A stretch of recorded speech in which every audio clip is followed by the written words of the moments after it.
Hi ladies, Belinda from Juicy Relating, and today I want to talk to you about something called domestic rage. This is something that most of us women who are in relationships have experienced at least once, if not more often. And this is when you find yourself doing those domestic duties and feeling really pissed off about it.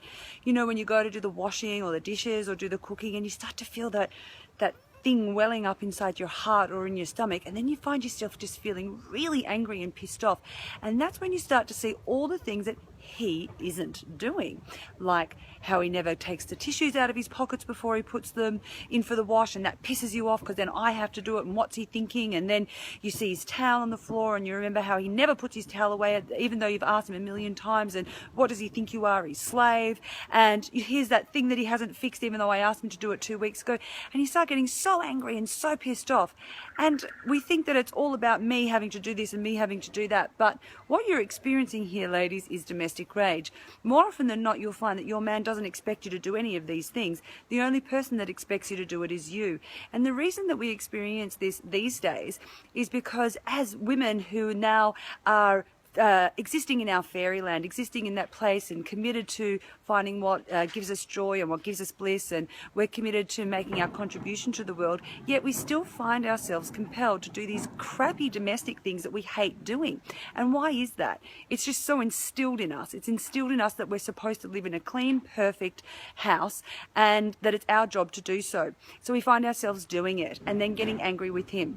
So what I want to ask you to do is this instead. Next time you feel yourself getting that anger, that domestic rage, stop. Take a breath and ask yourself the question, what would I rather be doing right now? And then go and do it. You know, that might be that you want to go and read your book on the porch. Go and do it.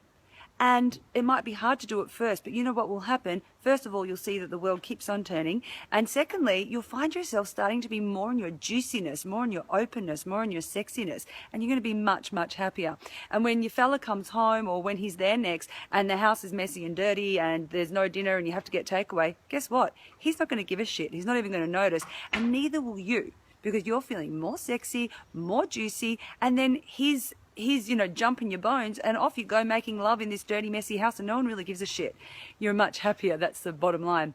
And I want to share with you a little magnet that I have on my fridge, which I love. One of those, 1950s housewives, and it says, and she's doing the washing, and it says, a clean house or a tidy house is a sign of a wasted life.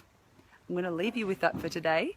And remember, if you like this video, if you got something out of it, then share it with your friends. We want to start that juicy relating revolution. And I want to hear about it. Do you experience domestic rage? Do you have questions about it? What's your experience like? What's it like when you actually listen to what you really want to do? And what are the beautiful effects you get from that? Pop it in the comments below because I love hearing from you and I'll always respond to you. And if you want some help to get even juicier in your life, if you want to call in the perfect man for you or make your current relationship really amazing, then join us on the Juicy Relating Revolution and come along and do the love codes, finding and keeping love in your life, just by coming to belindabailey.com.au. And until we speak next, stay juicy.